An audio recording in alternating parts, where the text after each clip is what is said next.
সবসময় তো আমার হাতের বানানো রেসিপিগুলো আপনাদের সাথে শেয়ার করি। তো আজ হচ্ছে আমার আম্মুর হাতে একটি মজাদার পিঠার রেসিপি আপনাদের সাথে শেয়ার করব, যেটা খেতে এত বেশি মজার ছিল মাশাআল্লাহ। তো হ্যালো এভরিওয়ান, আসসালামু আলাইকুম। কেমন আছেন সবাই? আশা করছি ভালো আছেন। আমিও আলহামদুলিল্লাহ ভালো আছি। তো আমার পছন্দের পিঠার মধ্যে একটি পিঠা হচ্ছে পুলি পিঠা, যেটা খেতে আমার কাছে অনেক বেশি ভালো লাগে। আর শীত তো চলেই যাচ্ছে, এবারে তেমন কিছু শীতের পিঠা বানানো হয়নি। তো আম্মুর বাসায় যাওয়ার পর যা একটু খাওয়া হয়েছিল, তেমন কিছুই খাওয়া হয়নি। তবে আমার পুলি পিঠা খেতে খুব ইচ্ছে করছিল। তো আম্মুকে আমি ফোনে বলেছিলাম যে, "আম্মু, আমার খুব পুলি পিঠা খেতে ইচ্ছে করছে।" তো আম্মু হচ্ছে আমার বাসায় এসে হচ্ছে মানে বানিয়ে আনেনি, ঠান্ডা হয়ে যাবে সেজন্য। তো আমাকে হচ্ছে এসে সব উপকরণ নিয়ে এসেছে উনি। তারপর হচ্ছে আমাকে বানিয়ে খাইয়েছে। তো এত বেশি মজা ছিল আসলে, মায়ের হাতের বানানো যেকোনো জিনিসই খুবই মজা হয়। মায়ের হাতে আসলে জাদু থাকে। তো যাই হোক, আম্মু হচ্ছে ১ম এ আটাটা করে নিয়েছিল। আটাটা মানে সিম্পলি আমরা যে রুটি বানানোর জন্য যেভাবে আটাটা করি, ওইভাবে হচ্ছে করেছে। তো আম্মু হচ্ছে আটা দিয়েই করেছে আটাটা। তো আপনারা চাইলে ময়দা বা চালের গুঁড়া দিয়েও করে নিতে পারেন। আর সামান্য লবণ দিয়েছে। মানে এটাকে কি বলে? ঘুটাকাই করেছে। যেটাকে আমরা গ্রামের ভাষায় বলি ঘুটাকাই। তো এটা করে তারপর হচ্ছে আম্মু রুটি বেলে নিয়েছে। আটাটাকে হচ্ছে ভালো করে মলে, তারপর হচ্ছে এখানে নারকেল কোড়াও ছিল। ওইগুলোর সাথে চিনি আর সামান্য একটু লবণ মিক্স করে তারপর হচ্ছে এই নারিকেল দিয়ে ভেতরে মানে রুটিগুলো কেটে ভিতরে নারিকেলের পুরটা দিয়ে তারপর হচ্ছে এগুলা মুড়িয়ে নিচ্ছে। দেখতেই পাচ্ছেন যেভাবে আম্মু করছে।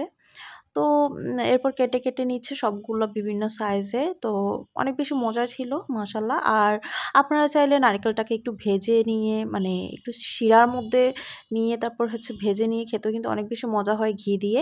তো আমার কিন্তু মানে কাঁচা নারকেল দিয়ে খেতে বেশি ভালো লাগে। তো সেজন্য আম্মু হচ্ছে কাঁচা নারকেল দিয়েই করছে। তো এভাবে তো করেছে নারিকেল চিনি দিয়ে। এরপর হচ্ছে আম্মু কিছু বানিয়েছে হচ্ছে গুড় আর নারিকেল দিয়ে। ওটা খেতেও বেশি মজা ছিল। ওইটা বেশি মজা লেগেছে আমার কাছে, গুড় আর নারিকেল দিয়ে যেটা বানিয়েছে। তো যখন মানে আমার কাছে ভালো লেগেছিল এটা, তখন আম্মু সবগুলোতেই হচ্ছে গুড় দিয়ে দিয়েছিল। মানে পরে যেগুলো বাকি ছিল, ওই নারিকেল সবগুলোতেই হচ্ছে গুড় দিয়ে দিয়েছে। তারপর হচ্ছে এভাবেই হচ্ছে আম্মু সবগুলো বানিয়ে নিচ্ছে, দেখতেই পাচ্ছেন। আসলে উনারা আম্মুরা হচ্ছে বানাতে খুবই এক্সপার্ট পিঠাতে। তো ওনারা হচ্ছে খুবই সহজে এগুলো বানিয়ে নিতে পারে, যেগুলো আমাদের পক্ষে সম্ভব না। তো দেখতে পাচ্ছেন বানানো হয়ে গিয়েছে, এখন ভাজাও হয়ে যাচ্ছে। তো আমি তো ১ম বারেই হচ্ছে ভাজা হওয়ার পরপরেই হচ্ছে আমি ১ম এই নিয়ে যাই খাওয়ার জন্য।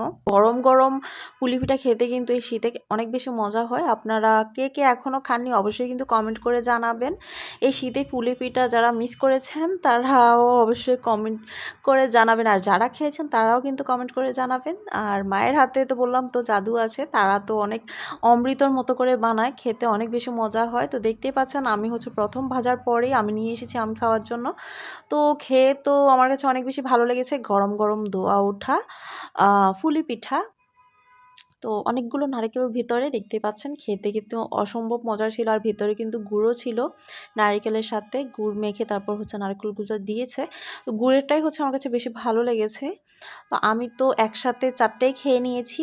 খাওয়ার পর আমি হচ্ছে আর কিছুই মানে রাতের বেলা, এটা সন্ধ্যায় খেয়েছিলাম। রাতের বেলা আর ভাতও খেতে পারিনি, এত বেশি মজা ছিল।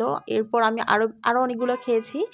অনেক বেশি মজা হয়েছে আলহামদুলিল্লাহ। আসলে বললাম না, মায়েদের কাছে যেটা চাই না ওইটা হচ্ছে মায়েরা যেকোনোভাবেই হোক দেয়ার চেষ্টা করে। আসলে মা-বাবারা এমনই হয়। তো যাই হোক, আলহামদুলিল্লাহ অনেক বেশি মজা করে খেয়েছি। তো আজকের ভিডিওটি এ পর্যন্তই। সবাই খুব বেশি ভালো থাকবেন, সুস্থ থাকবেন। আল্লাহ হাফেজ।